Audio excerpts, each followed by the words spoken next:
Super Smash Bros. Is a very special franchise for Nintendo. Each release is kind of like a big event for them. There's a lot of hype and a lot of press that goes towards Super Smash Bros.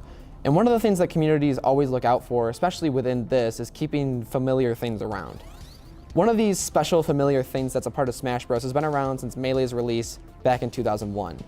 And this special thing is a controller, more specifically the GameCube controller that released with Melee way back when the GameCube launched. This controller is so special to Nintendo and to its fans that there's been a way to use it on every single console since the GameCube.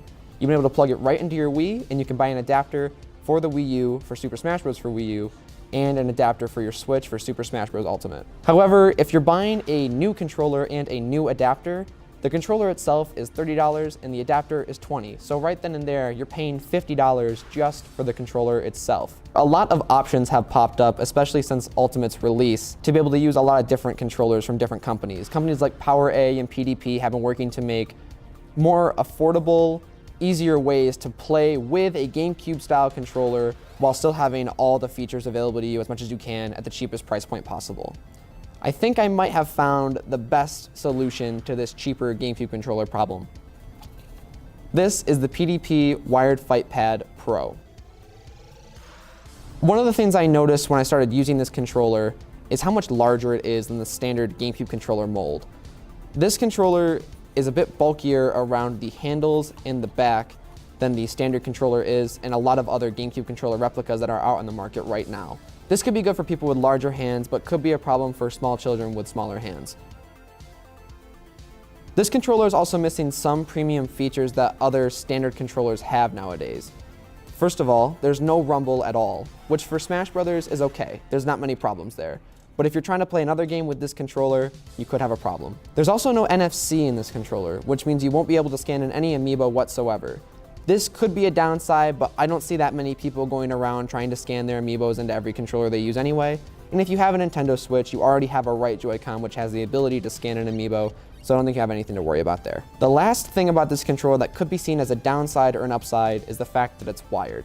This controller plugs right into your Nintendo Switch dock with a USB 2.0 cord, and it works great. You plug it right in and it starts working immediately. It's wonderful. For casual players, this can be seen as a negative, as you'll have to sit close to your console, but not too close. It's a good 10-foot cord, so there's a lot of leeway there.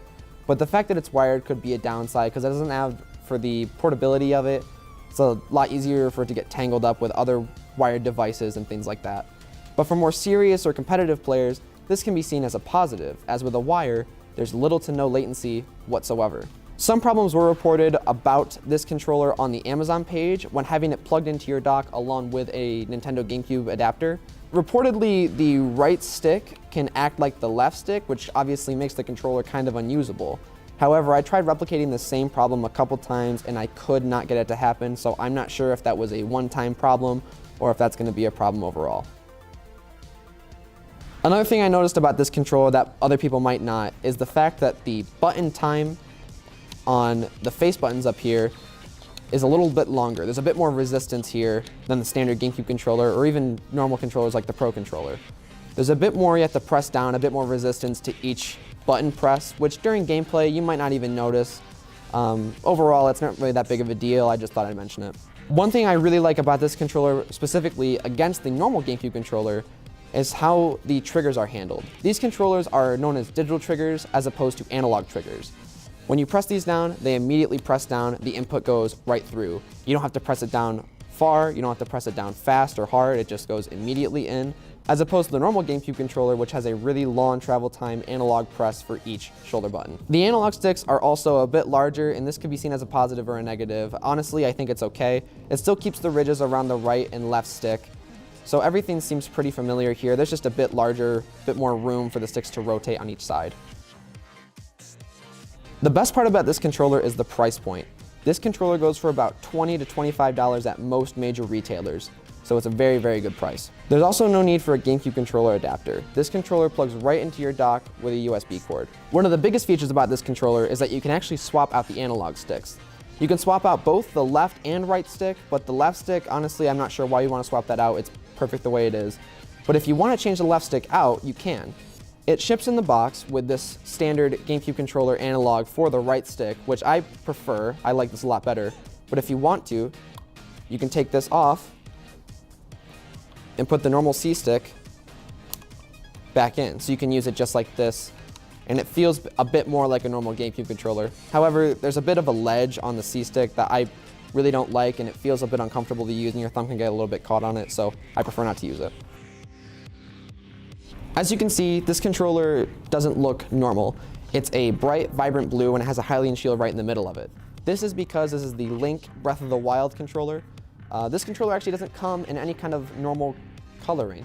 Each different controller is tied to a character, and they all look wonderful.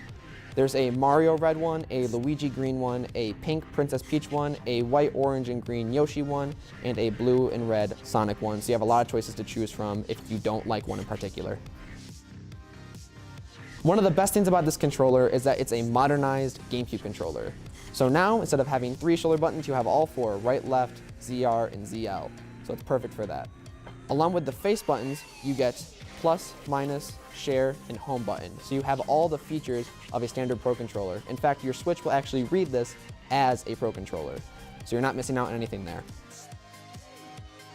In conclusion, this controller is a really, really good controller, especially if you're looking for a more affordable option to the $50 GameCube controller and adapter.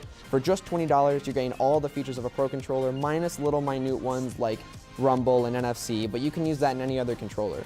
If you're looking one specifically for Smash Bros. But don't want to pay that price, or as a person looking for something just a little bit different, this controller gives a great option for you.